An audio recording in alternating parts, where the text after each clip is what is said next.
আসসালামু আলাইকুম। প্রিয় দর্শক, অন্য মঞ্চের আলাপচারিতায় আপনাদের সকলকে আমন্ত্রণ জানাচ্ছি। গতকাল যে আমি পোস্টটা ছেড়েছি সেখানে মিশ্র প্রতিক্রিয়া পোস্টে। অনেকে অনেক ভালো কথা লিখেছেন, অনেকে মন্দ কথা লিখেছেন, অনেকে কটূক্তি করেছেন। যারা লিখছেন, কটূক্তি করছেন এবং বাজে কথা বলছেন, তাদেরকে আমি বলি, আমি তো মাথার দিব্যি দিইনি আপনাদের দেখার জন্য। আপনারা দেখবেন, আবার গালিও দেবেন। পরবর্তীকালে যখন সব প্রমাণিত হয় আমি ঠিক বলেছি, তখন কিন্তু আপনারা স্বীকার করেন না। এই আপনাদের অবস্থা হয়েছে ওই গুপি গাইন বাঘা বাইনের মতো, নিজেরাই ঢোল বাজান, নিজেরাই গান শোনেন। এটাই হচ্ছে আপনাদের ব্যাপার। তো যাই হোক, আমি যেখানে লিখেছি আমি তার ঘটনা পরম্পরা আমি পরপর আমি বিশ্লেষণ করছি আপনাদের।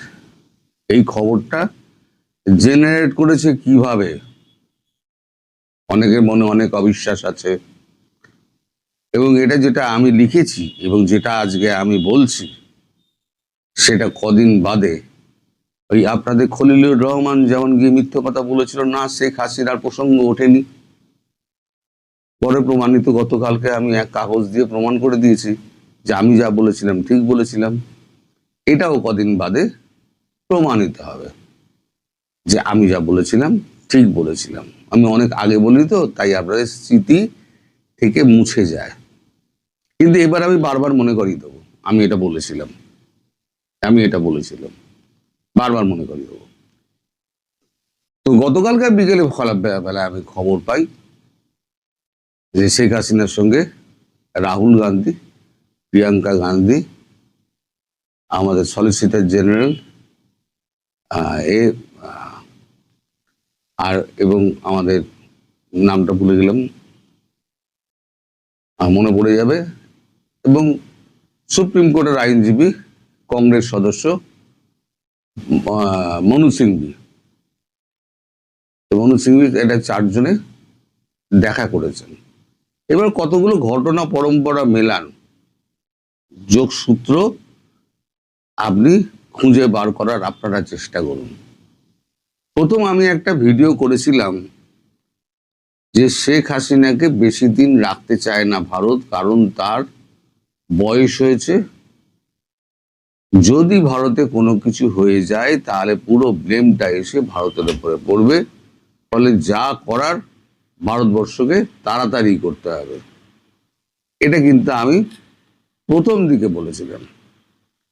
তার পরবর্তীকালে যেটা হলো যে ডোনাল্ড ট্রাম্পের ফোন এলো, ডোনাল্ড ট্রাম্পের ফোন এলো, সে খবর আমি করেছিলাম। ডোনাল্ড ট্রাম্পের ফোন এসছে। এখন দেখুন, এই হরমুজ টানেল নিয়ে যে সমস্ত কথাবার্তা আছে, হরমুজটা নিয়ে সে সমস্ত কথাবার্তা নিশ্চয়ই হয়েছে, এবং ট্রাম্প স্বীকারও করেছেন যে আমি ভারতের প্রধানমন্ত্রী হেল্প চেয়েছি, এবং ভারতের প্রধানমন্ত্রী বলেছেন আমি কেন যাব। এই 40 মিনিটের যে কথাবার্তা হয়েছে, আমি তখন বলেছিলাম নিশ্চয়ই আরো কথাবার্তা হয়েছে যেগুলো আমরা জানতে পারছি না। তার পর মুহূর্তে কয়েকদিন বাদে এই যে রাহুল গান্ধীকে ডেকে পাঠানো, বিরোধী দলনেতাকে ডেকে পাঠানো, তার সঙ্গে ট্রাম্পের ফোনের পর একটা দীর্ঘ আলোচনা, সে আলোচনাটা কি হতে পারে? নিশ্চয়ই হরমুজ নিয়ে নয়, কারণ আমি প্রথম বলেছিলাম যে সর্বদলীয় বৈঠকের মাধ্যমে কিন্তু সিদ্ধান্ত হয়েছে শেখ হাসিনা এইখানে আমাদের দেশে হয়ে থাকবেন, অতিথি হয়ে থাকবেন। আমি প্রথম বলেছিলাম। পরবর্তীকালে যার সত্যতা প্রমাণিত হয়েছে সবাই আপনারা জানেন। এখন যেহেতু একটা সর্বদলীয় সিদ্ধান্তের মাধ্যমে তাকে আনা হয়েছিল, এবং তাকে ফেরত পাঠানোর ব্যাপারটাও কিন্তু সর্বদলীয় সিদ্ধান্তের মাধ্যমেই হবে। সরকার কিন্তু একা করবে না। তার প্রাথমিক ভিত রচনা করতেই আমার মনে হয়, যদ্দূর মনে হয়, রাহুল গান্ধীকে ডেকে পাঠিয়েছিলেন। এবং গান্ধী পরিবারে এই গান্ধী আর গান্ধী নিয়ে একটা সমস্যা দেখা দিয়েছে। আসলে কথাটা হচ্ছে কিন্তু গান্ধী অপভ্রংশ হয়ে যেটা গান্ধীতে পরিণত হয়েছে। গান্ধী বলে কিন্তু কোনো টাইটেল ভারতবর্ষে নেই, গান্ধী আছে, কিন্তু গান্ধী বলে কিছু নেই। কিন্তু অপভ্রংশ সেটাই চালু হয়ে গেছে, গান্ধী গান্ধী গান্ধী গান্ধী চালু হয়ে গেছে। কিন্তু আপনি যদি বিভিন্ন কাগজপত্র দেখেন, সেখানে কিন্তু গান্ধী লেখা হয়, গয় চন্দ্রবিন্দু আঁকা, ধয় দীর্ঘই। আমি দুবার ভুল লিখবো না, কারণ বানান লেখার সময় কিন্তু আমি অত্যন্ত সতর্ক থাকি। আপনারা সতর্কতা থাকতে পারেন। কি করে করবেন? যে বানানটা লেখার পর যদি আপনার মনে হয় একটু অচেনা, তাহলে একটু ঘুরিয়ে লিখুন, ঠিক চেনা বানানটা চোখের সামনে এসে পড়ে যাবে। আর কোনটার পরে দন্তের ন হবে, কোনটার পরে মধ্যের ন হবে, সেগুলো একটুখানি আপনি জেনে নেবেন। তো যাই হোক, আমি তখন লিখেছিলাম যে রাহুল গান্ধী এবং প্রিয়াঙ্কা গান্ধী সঙ্গে হরিশ সালভে, যিনি কিংস কাউন্সিলের এখন সদস্য, এবং অভিষেক মনু সিংভি, চারজনে দেখা করেন শেখ হাসিনার সঙ্গে। আসলে রাহুল গান্ধী এবং প্রিয়াঙ্কা গান্ধী তারা গিয়েছিলেন শেখ হাসিনার মনোভাব জানতে এবং তার শরীর সম্পর্কে। এমনিতেও যান, মাঝে মাঝেই যাওয়া আসা করেন, কারণ কংগ্রেসের সঙ্গে যে সম্পর্ক প্রধানমন্ত্রী শেখ হাসিনার, সেটা কিন্তু অটুট সম্পর্ক। সেটা ইন্দিরা গান্ধীর সময় থেকে সেই সম্পর্কটি গড়ে ওঠে মুজিবুর রহমান থাকাকালীন।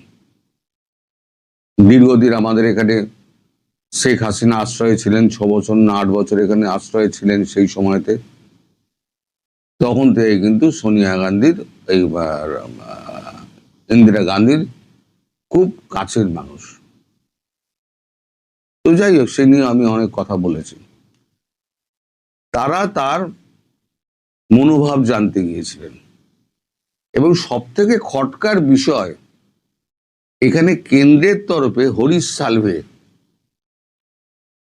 যিনি আমাদের এতে ইন্টারন্যাশনাল কোর্ট অফ জাস্টিসে যিনি একজন পাকিস্তানে বন্দী আমাদের ভারতীয়, তার ফাঁসির আদেশ নিয়ে লড়াই করে যাচ্ছেন, এবং ফাঁসির আদেশ কিন্তু আটকে রেখে দিয়েছেন। কুলভূষণ যাদব বলে একজন ব্যক্তি, তাকে পাকিস্তান ইরানের মাটি থেকে তুলে নিয়ে গিয়ে অপহরণ করে তাকে ওইরকম চার্জে তাকে ঢুকিয়ে রেখে দিয়েছে ফাঁসির আদেশ দিয়ে। কিন্তু আজ পর্যন্ত ফাঁসি দিতে পারেনি, কারণ ভারত ধমকেই রেখে দিয়েছে। ইন্টারন্যাশনাল কোর্ট অফ জাস্টিসে এখন মামলা চলছে, সেই মামলাকে উপেক্ষা করে যদি ফাঁসি দাও, তাহলে পাকিস্তানের কোনো অস্তিত্ব থাকবে না। তো এখন এই যে দুইজন আইনজীবী গেছিলেন, দুইজন আইনজীবী তারা অনেক দস্তাবেজ নিয়ে গিয়েছিলেন, এটুকু খবর আমি পেয়েছি, অভিষেক মনু সিংভি এবং হরিশ সালভে। আপনাদের মনে থাকতে পারে, ইন্টারন্যাশনাল কোর্ট অফ জাস্টিসে শেখ হাসিনা একটি মামলা করেছিলেন। সেই মামলাটির শুনানির দিন সম্ভবত এগিয়ে আসছে।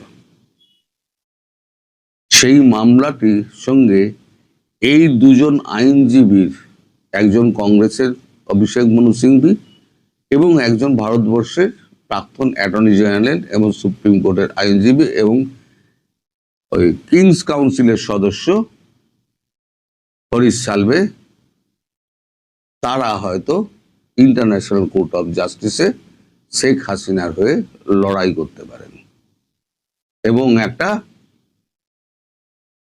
তার বিরুদ্ধে যে অভিযোগগুলো আছে সেই অভিযোগগুলোকে অকাট্য প্রমাণ দিয়ে খারিজ করে দেবেন। আর ইন্টারন্যাশনাল কোর্ট অফ জাস্টিসের অর্ডারের যদি বাইরে যদি বাংলাদেশ যায়, বাংলাদেশ সরকার, তাহলে অস্তিত্ব থাকবে না। সারা পৃথিবী মানে ইন্টারন্যাশনাল কোর্ট অফ জাস্টিসের রায়।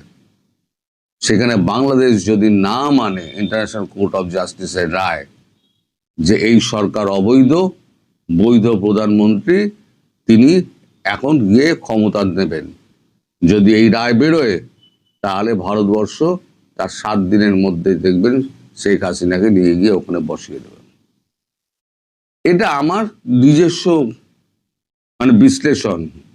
I may be wrong, may be right. নইলে পরে এই আইনজীবীরা যাবেন কেন? তার সঙ্গে ইন্টারন্যাশনাল কোর্ট অফ জাস্টিসের ডেটটা এগিয়ে আসছে, শুনানির ডেটটা এগিয়ে আসছে, দুটোকে আপনি এক করুন। রাহুল গান্ধী, প্রিয়াঙ্কা গান্ধী, কংগ্রেসের বিরোধী দলনেতারা তারা গেছেন কেন? এক করুন মনোভাবটা জানতে, এবং ভারতবর্ষের হয়ে এরা রিপ্রেজেন্ট করবে ইন্টারন্যাশনাল কোর্ট অফ জাস্টিসে। সত্যি কি হয়েছে না হয়েছে সেটা জানতে আমাদের সময় লাগবে। আমি কখনোই দাবি করব না যে আমি পুরোটা জানি। কাল বহু রাত অব্দি আমি জেগেছিলাম যে কিছু খবর যদি পাই, কিন্তু কোনো পক্ষ থেকে কোনো রকম খবর আমার কাছে আজ অব্দি এসে এখনো পর্যন্ত এসে পৌঁছায়নি। এখন দুপুর 3:30 আমি যখন রেকর্ডটা করছি। ফলে আমাদের এখন এইটুকু জেনেই সন্তুষ্ট থাকতে হবে, ভবিষ্যতে যদি এই সম্পর্কে কোনো খবর পাই তাহলে পরে নিশ্চয়ই আপনাদের জানাবো। কিন্তু এটা জানবেন যে এই যে 4জন দেখা করেছে, 4-5 জন দেখা করেছেন, এবং আপনারা জানেন ইন্টারন্যাশনাল কোর্ট অফ জাস্টিসে শেখ হাসিনা যে মামলাটি করেছিলেন, সেই মামলাটির তারিখ কিন্তু এগিয়ে আসছে। সেই মামলার সঙ্গে এই আইনজীবীদের এবং রাহুল, প্রিয়াঙ্কার ওনার সঙ্গে দেখা করার একটা যোগসূত্র আছে। এবং যেহেতু প্রধানমন্ত্রী নরেন্দ্র মোদী বলে দিয়েছেন ভারতবর্ষ আর দেরি করবে না, ভারতবর্ষ তাড়াতাড়ি শেখ হাসিনাকে তার দেশে ফেরাতে চায়। আর যেহেতু আমাদের তারেক রহমান ইউনূসের ছাড়া জুতোয় পা গলিয়ে এখন চলছেন, পাকিস্তানের সঙ্গে ভালো রকম দহরম বহরম করছেন, এবং খলিলুর রহমান তিনি তুর্কিকে 3 বার ঘুরে এলেন, ফলে আর ভরসার জায়গা নেই। যারা ক্ষমতায় বসাতে পারে তারা ক্ষমতা থেকে উৎখাত করতে পারে। ফলে একটা গভীর কিছু হতে যাচ্ছে। কি হতে যাচ্ছে সেটা সামনে আপনারা বুঝতে পারবেন। আমি এই বিষয়ে আগ বাড়িয়ে কোনো মন্তব্য করে নিজেকে বিতর্কের মধ্যে জড়াবো না। সবাই ভালো থাকবেন। এই মুহূর্তে আপনাদের সামনে যথারীতি হাজির হয়েছে দ্য বাংলাদেশ এক্সপোজ পার্ট 8 নিয়ে, এবং সাথে আছে নর্থ ইস্ট নিউজ এবং বাংলাদেশের সিনিয়র সাংবাদিক এনায়েত কবির। আপনারা জানেন এনায়েত কবিরের একটি সিরিজ স্টোরিটা কি বিষয়ে? শেখ হাসিনা পতনের পূর্বাপর বিশ্লেষণী একটি স্টোরি 8 পর্ব ধরে প্রকাশিত হলো উত্তর পূর্ব ভারতের গণমাধ্যম নর্থ ইস্ট নিউজে। আজকে সেই সিরিজটির শেষ পর্ব নিয়ে আপনাদের সামনে হাজির হয়েছে। আজকের বিষয়টা যদি বা শিরোনামটা যদি আমরা এভাবে বলি যে ঢাকায় মার্কিন দূতের বাসভবনে সেই গোপন বৈঠক, শেখ হাসিনা পতন ও -2 ফর্মুলার নেপথ্য কারিগর কারা, আমরা তাদের মুখোশ উন্মোচন করতে যাচ্ছি। বাংলাদেশে 2024-এর ক্ষমতার পট পরিবর্তন কি কেবলই একটি গণ অভ্যুত্থান, নাকি এর পেছনে ছিল দীর্ঘদিনের এক সুগভীর ব্লুপ্রিন্ট? আজ আমরা উন্মোচন করব এমন কিছু তথ্য যা শুনলে আপনি চমকে উঠবেন। আমেরিকার কূটনীতিকের ঢাকার বাসভবনে বসে কিভাবে আঁকা হয়েছিল এই শাসন পরিবর্তনের নকশা, কিভাবে পুরনো -2 ফর্মুলাকে নতুন করে জাগিয়ে তোলা হলো, এক একটি নাম, এক একটি চরিত্র এবং আন্তর্জাতিক ভূ রাজনীতির এক রুদ্ধশ্বাস বয়ান নিয়ে আমাদের আজকের এই বিশ্লেষণ। ঘটনার সূত্রপাত শেখ হাসিনা সরকারের সময়। তৎকালীন প্রধানমন্ত্রী শেখ হাসিনা মার্কিন নেতৃত্বাধীন কোয়াডে যোগ দিতে অস্বীকৃতি জানালে সম্পর্কের অবনতি ঘটে। 2023 সালে স্টেট ডিপার্টমেন্টের দক্ষিণ ও মধ্য এশিয়া বিষয়ক অ্যাসিস্ট্যান্ট সেক্রেটারি ডোনাল্ড লুর ঢাকা সফর ঘন ঘন হতে থাকে। যদিও তিনি দিল্লি, কাঠমান্ডু ও কলম্বো গিয়েছেন, কিন্তু তার মূল লক্ষ্য ছিল ঢাকা। 2023 সালে নেপালের একটি বাংলাদেশি মালিকানাধীন রিসোর্ট এবং ঢাকায় মার্কিন কূটনীতিক হেলেন লাফেভের বাসভবনে অত্যন্ত গোপনীয় বৈঠক অনুষ্ঠিত হয়। সেখানে অ্যাপ্রোচ করা হয়েছিল একটি সিভিল মিলিটারি শাসন পরিবর্তনের কৌশল। এই বৈঠকগুলোতে উপস্থিত ছিলেন এমন অনেক বাংলাদেশি যারা পরবর্তীতে 2024-এর 8ই আগস্টের পর ডক্টর মোহাম্মদ ইউনূসের অন্তর্বর্তীকালীন সরকারের উপদেষ্টা হিসেবে নিযুক্ত হন। ডোনাল্ড লু এবং পিটার হাস বাংলাদেশের সামরিক ও বেসামরিক নেটওয়ার্কের সাথে সমন্বয় করে 2007-8 সালে সেই অসমাপ্ত -2 ফর্মুলাকে পুনরুজ্জীবিত করেন, যার উদ্দেশ্য ছিল একটি দীর্ঘমেয়াদী নির্দলীয় সরকার প্রতিষ্ঠা করা। এই পরিকল্পনায় গুরুত্বপূর্ণ নাম ডক্টর মোহাম্মদ ইউনূস এবং খলিলুর রহমান, যিনি রজার রহমান নামেও পরিচিত।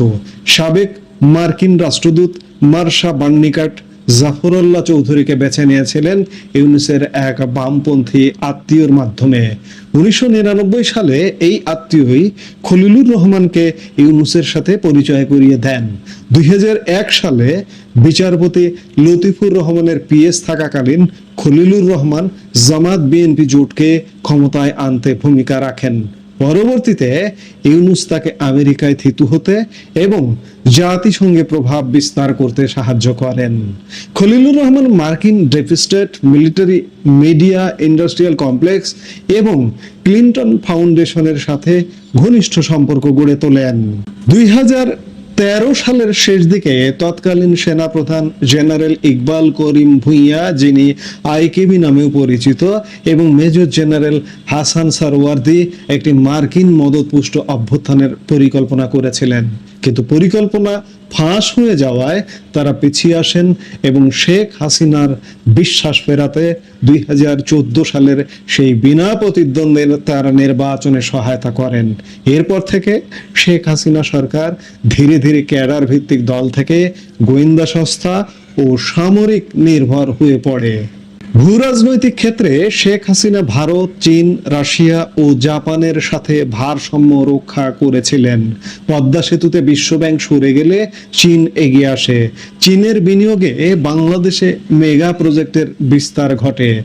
রাশিয়ার সহায়তায় পারমাণবিক প্রকল্প এবং জাপানের সহায়তায় গভীর সমুদ্রবন্দর, এসবই ছিল মার্কিন প্রভাবমুক্ত আঞ্চলিক অংশীদারত্ব। কোয়াডে যোগ না দেওয়ার কারণে আমেরিকার কাছে শেখ হাসিনা হয়ে ওঠেন তাদের চীন বিরোধী নীতি বাস্তবায়নের পথে বড় বাধা। রোহিঙ্গা অনুপ্রবেশের সময় বিজিবি ও সেনাবাহিনীর একাংশের ব্যর্থতাকে অনেকেই পরিকল্পিত বলে মনে করেন। এই সুযোগে আরাকান আর্মি কক্সবাজার ও পার্বত্য চট্টগ্রামে অবাধ বিচরণ শুরু করে। ইউএসএআইডির আবরণে মার্কিন গোয়েন্দারা ঢাকা ও চট্টগ্রামে তৎপরতা বাড়ায়। আমেরিকা চীন বিরোধী বিচ্ছিন্নতাবাদী গোষ্ঠীগুলোকে মুক্তিকামী হিসেবে তকমা দিতে শুরু করে, যার মধ্যে হারকাতুল জিহাদ ও হিজবুত তাহরিরের মতো দলগুলোকেও যুক্ত করার অভিযোগ রয়েছে। বর্তমান ক্যাবিনেট সচিব নাসিমুল গনির বিরুদ্ধেও হিজবুত তাহরিরের সংশ্লিষ্টতার অভিযোগ আছে। দলিলপত্র অনুযায়ী চীন বিরোধী একটি খ্রিস্টান ইহুদি রাষ্ট্র গঠনের সুদূর প্রসারী পরিকল্পনার অংশ হিসেবে বাংলাদেশে একটি অজ্ঞাবহ সরকার দরকার ছিল, আর তাই 2024-এ -2 ফর্মুলা কার্যকর করা হয়। মার্কিন মদতে সাংবাদিক, শিক্ষাবিদ ও অ্যাক্টিভিস্টদের একটি নেটওয়ার্ক তৈরি করা হয়। ডোনাল্ডুর নির্দেশে পিটার হাস এই দায়িত্ব দেন আলী রিয়াজকে। কারা ছিলেন এই নেটওয়ার্কে? আলী রিয়াজ নিজে ছিলেন বিশ্ববিদ্যালয়ের শিক্ষক ও বুদ্ধিজীবীদের মধ্যে একটি নেটওয়ার্ক তৈরি করেছিলেন। নাইমুল ইসলাম খান আপনারা চেনেন, জানেন, শেখ হাসিনার শেষ সময়ের প্রেস সেক্রেটারি হয়ে সরকারের ভেতরকার তথ্য সংগ্রহ করেছেন। খিজির হায়াত খান গুম খুন নিয়ে তথ্যচিত্র তৈরি এবং নিকেতন কেন্দ্রিক সাংস্কৃতিক নেটওয়ার্ক তৈরির কাজে দায়িত্বপ্রাপ্ত ছিলেন। শহীদুল আলম ও রেহনুমা আহমেদ বামপন্থী ও জামায়াত কর্মীদের মধ্যে সেতু বন্ধন তৈরি করার দায়িত্ব ছিলেন। ফরহাদ মাঝার নতুন বয়ান ও রাষ্ট্র সংস্কারের মাধ্যমে জামায়াত কর্মীদের মগজ ধোলাইয়ের কাজে নিয়োজিত ছিলেন। আদিলুর রহমান খান শুভ্র অধিকার, যিনি অধিকার এনজিওর সঙ্গে যুক্ত, এবং সঞ্জিদা তুলি মায়ের ডাক নামের একটা সংগঠনের দায়িত্ব পালন করছিলেন, যারা গুম ও খুনের আন্তর্জাতিক প্রপাগান্ডা ছড়াতে সহায়ক ভূমিকা পালন করেছেন। এই সঞ্জিদা তুলিকে বিএনপি তাদের নমিনেশন দিয়ে এমপি বানানোর একটা চেষ্টা করেছিল, কিন্তু জামাত প্রার্থীর কাছে মীর কাসেম আলীর ছেলে ব্যারিস্টার আরমানের কাছে হেরে যান। বর্তমানে ডক্টর ইউনূস ও খলিলুর রহমান জাতিসংঘে তাদের প্রভাব ব্যবহার করছেন, তবে খলিল ও ইউনূসের জাতিসংঘ মানবিক করিডোর এবং জাতিসংঘ শান্তিরক্ষা সেনানিবাস তৈরির পরিকল্পনা ব্যর্থ হয়েছে বর্তমান সেনাপ্রধান জেনারেল ওয়াকারুজ্জামানের আপত্তির কারণে। 2025-এর ফেব্রুয়ারিতে জেনারেল জামান, আপনারা একটু মনে করে দেখুন, যে বিডিআর হত্যা দিবসে সতর্ক করে কি বলেছিলেন, সার্বভৌমত্ব আপোষ হতে পারে, বলবেন না পরে যে আমি সতর্ক করিনি, এমন সতর্কবাণী দিয়েছিলেন জেনারেল ওয়াকারুজ্জামান।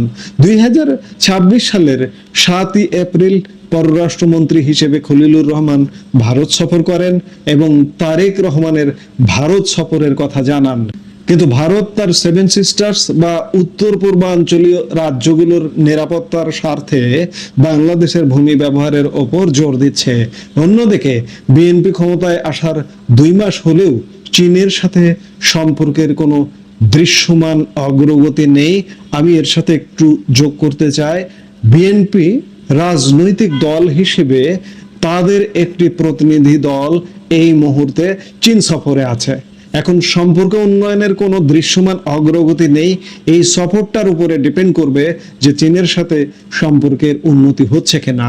আমেরিকা এখন ব্যস্ত আসলে ইরান নিয়ে, কিন্তু শীঘ্রই তারা ঢাকাকে এসিএসএ ও জসেমিয়া চুক্তিতে সই করার জন্য চাপ দেবে। গত 13 এপ্রিল 2026 মার্কিন রাষ্ট্রদূত ব্রেন্ট ক্রিস্টেনসেন পররাষ্ট্রমন্ত্রী খলিলুর রহমানের সাথে বৈঠক শেষে হাসি মুখে ইলিশ খাওয়ার কথা বললেও পর্দার আড়ালের সমীকরণ ভিন্ন। আমেরিকা কি আবারও ঘোলা পানিতে মাছ শিকার করবে, নাকি বাংলাদেশ তার সার্বভৌমত্ব ধরে রাখতে পারবে? সময় এবং ইতিহাসই আমাদের সেই উত্তর দেবে। আমাদের এই বিশ্লেষণ কেমন লাগলো কমেন্ট করে জানান। পরবর্তী আপডেট পেতে সাবস্ক্রাইব করে সাথেই থাকুন।